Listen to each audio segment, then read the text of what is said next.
Again, no pressure to hang out. If you want to hang out, that's cool. It's obviously cool if you don't want to either. So this is part 3 in the supplement series. Part 1 was fish oil, part 2 was vitamin D, part 3 is creatine. I do have one more supplement I want to talk about that I think is valuable for us to take, that's relatively inexpensive and very effective. That's kind of my objectives with these, are to give you things that are valuable, don't cost very much, and have a lot of research around them that actually makes them valuable. Because we live in an environment where, like, in the supplement industry, you can say whatever the fuck you want about a supplement. It's on other people to prove that it doesn't work.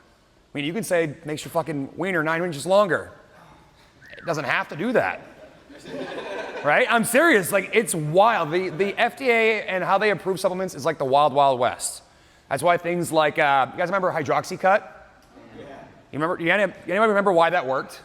Because there was analytical stuff, right? Because there had speed in it. Yeah. That's why it worked. You were literally methed out. You were literally methed out from it, and that's why you didn't want to eat. You're like, Hydroxycut was great. So again, that's not all supplements, but I always want people to have the mindset of going in. It's like, they are valuable, but you can't supplement your way to health. You have to focus first on eating well, which has been the first point in every single one of these talks. We want whole, unprocessed food, ideally with a balanced macronutrient of like 30% protein, 30% fat, 40% carbohydrate, and those carbohydrates should be low glycemic. That should always be the starting point for nutrition before we worry about any supplementation.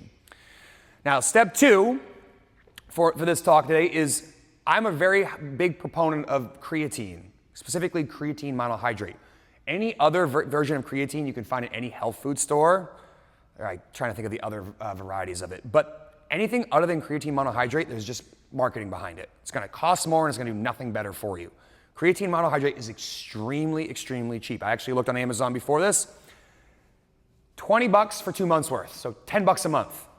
I know plenty of people who spend $5 a day on coffee, right?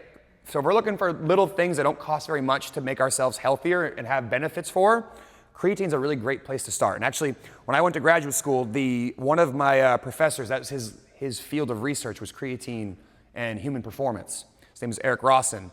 And unfortunately, he went on sabbatical after my first semester there, which was the only professor I thought was any worth a damn at that school. But he went on sabbatical after the first semester to write a paper, do some research on creatine.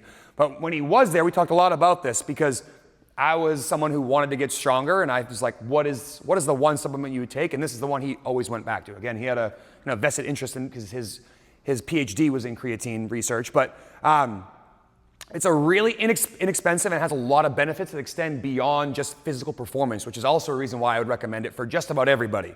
I know the concern is that, like, I don't want to get big and bulky, or like I don't want this to damage my kidneys. Those are all kind of major concerns with creatine, but creatine is one of the safest supplements and most well-researched supplements that exists outside of whey protein. I would say in the sphere of supplements, whey protein's number 1, creatine number 2, and then everything else falls there after that. So why take it?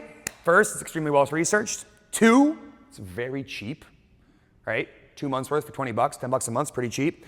It's good for your brain and for your body, and you would need to consume these insane amount of volume of it to have any sort of negative side effect. Like, you would be like eating the jar with a spoon at breakfast to be worried about overdosing on creatine.